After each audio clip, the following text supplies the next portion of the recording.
driver would never apologize for anything. The cab driver was only there at that point because he was completely lost in one of the most rationally laid out cities on Earth. But that, again, is another purely local problem. This story is about a much, much larger problem. But strangely enough, it does come to involve this otherwise harmless planet in rather curious ways, and explain the reason why no one likes it. It also involves a large number of mistakes. The first, and worst mistake, was made during the height of the very first major civilization to rise and fall in this galaxy. The mistake lay in thinking that you can solve anything with potatoes. There was a race of people called the Alovians, who were insanely aggressive. They fought their enemies, i.e. everybody else, and they fought each other. The best way of dealing with an Alovian was to leave him in a room on his own, because sooner or later he would beat himself up. As their level of what they like to call civilization increased, so, for the sake of sheer survival, they had to find ways of curbing and sublimating their mad aggression. Each war they had did greater and greater damage, and, before too long, they were on the brink of self-destruction. History says it's a great pity they didn't just go straight ahead with it. Eventually, they saw that this was something they were going to have to do something about, and they passed a law decreeing that anyone who had to carry a weapon as part of his normal work, policemen, security guards, primary school teachers, etc., had to spend at least 40 minutes a day punching a sack of potatoes in order to work off their surplus aggression. Interestingly, they would not be the only race to try out this solution to warmongering. Indeed, people thought that this was what potatoes were for, until the surprising invention of the deep-fat fryer.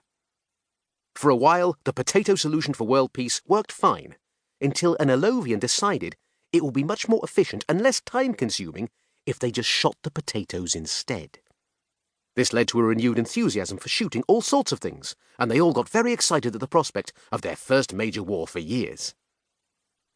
Skipping a century or two here, we next come across the Alovians as a major interstellar power, sweeping through the galaxy and ravaging everything they could lay their hands on, and shooting anything they couldn't.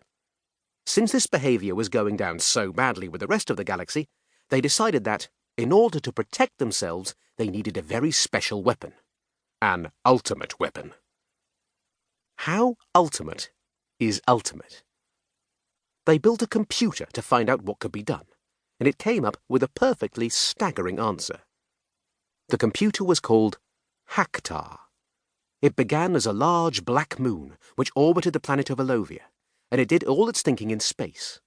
It was of a special organic design, like a natural brain, in that every cellular particle of it carried the pattern of the whole within it.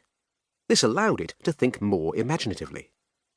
In answer to the question about an ultimate weapon, it said that the universe could be brought to a premature end, and was this ultimate enough?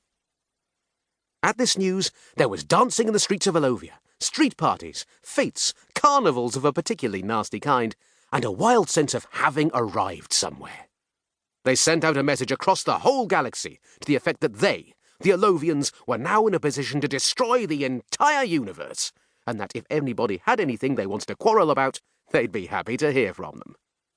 To add bite to this message, they described how the ultimate weapon that Haktar had designed for them worked. It was a very, very small bomb.